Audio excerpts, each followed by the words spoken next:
Hey everyone, and welcome to the Defining Your Life podcast, where we focus on living in our purpose, practicing presence, and activating our power in each moment. I'm Marsharelle, your resident pep talk provider, and I invite you to join me as we continue to learn, lift each other up, and strive to level up together. Because we are never finished defining our lives, and it takes a village, so let's build one. Stay tuned for the episode.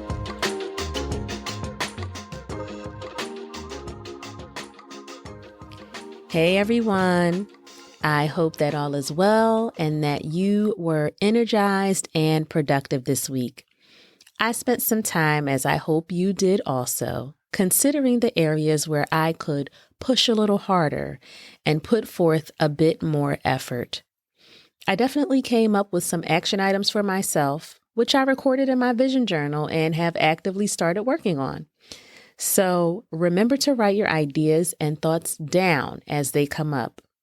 The act of writing it down truly makes it feel real, tangible, and solidifies the idea that it's actually achievable.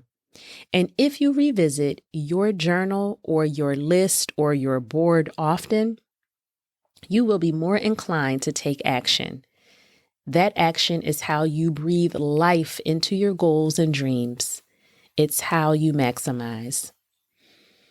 I have to admit that this week was less than stellar for me. It wasn't like, oh my gosh, this week was horrible, but a few little things managed to keep me just a bit off kilter. And for me, those types of weeks are still a challenge to power through. But while I felt a little meh, I also came out of the week feeling grateful, proud, and ready to push forward based off of the switch I was able to make in the midst of it all. Now, this is actually not what I intended on talking about today. But as I moved into this new week, having felt the effects of allowing myself to take a beat and reset after not feeling like I was crushing it at all, I was moved to share with you. When something goes wrong or not as anticipated, that doesn't automatically mean that we need to change our course. We're not going to crush it every week, but we do need to keep pushing forward. Oftentimes, it takes a bit more effort than we feel like giving or even believe we are capable of to just get over a hump or out of a lull. This actually relates to maximizing our potential, right?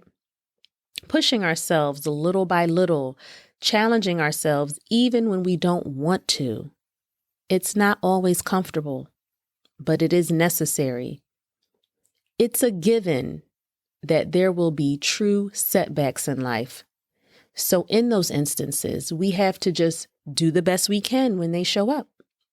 But even more frequently than those major misfortunes, we will experience lots of small hiccups that have the potential to turn into something that could set us back if we lean into them.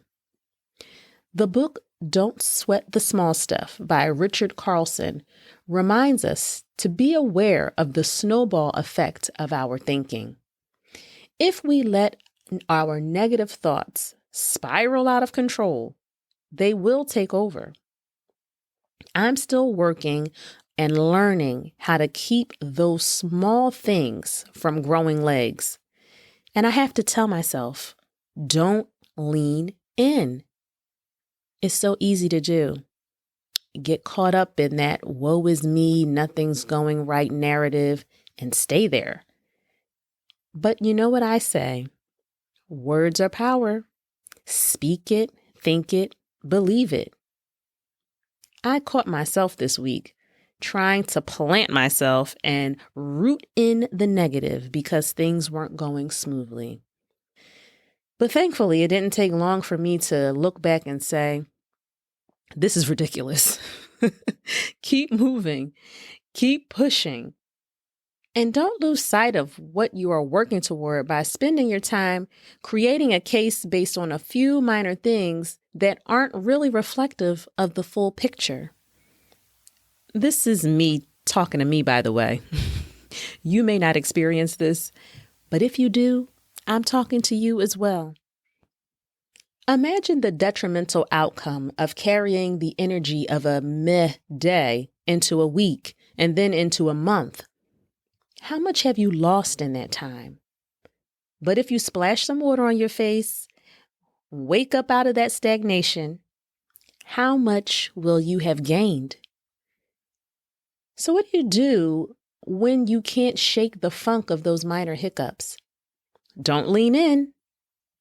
This is why it's so important to keep reminders of your greatness and potential within reach at all times, because out of sight, out of mind.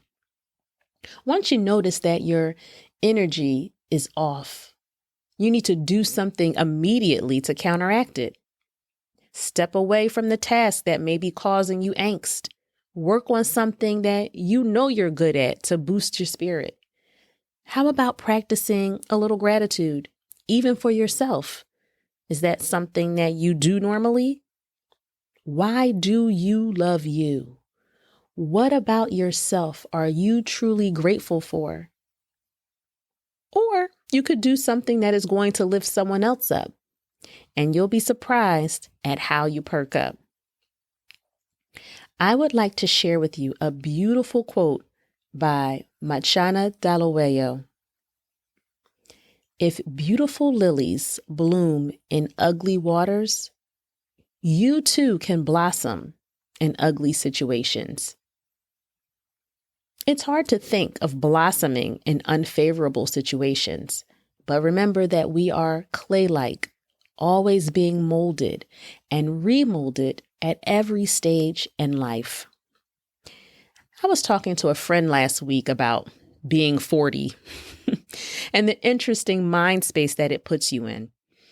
It's feeling like you've arrived, self-assured and knowing that you can conquer it all, while simultaneously being faced with a new set of challenges, still trying to figure it all out. What's the next chapter?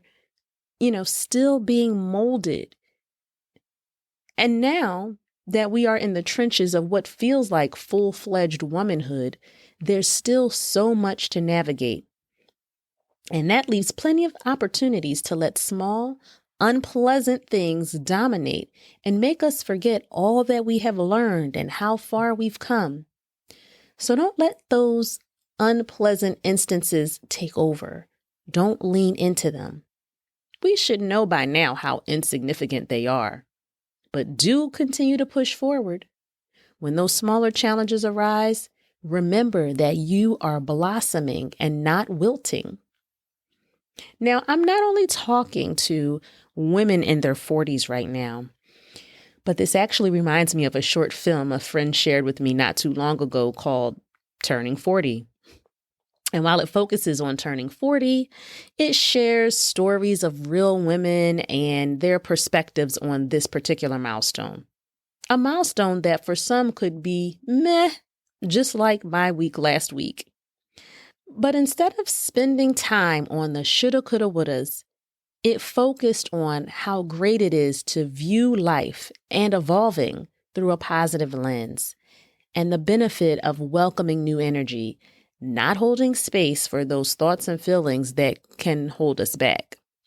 That was a bit of a tangent, I'm aware. But I would hope by now that you don't mind taking the ride with me.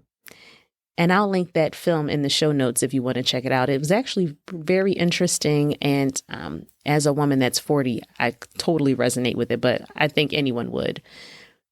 Anyway, I'd love to hear some of the ways, you push forward and get back on track when you step out of bounds a little. So please share that with me. And thanks for tuning in this week. Thanks for being, my listening ear and riding the wave of my random thoughts. I hope that something that I've shared here has been beneficial for you. If it was, you know what to do. Share. That's number one. Rate and review the podcast and help us grow. And I can't wait to chat with you all again next week. Take care until then.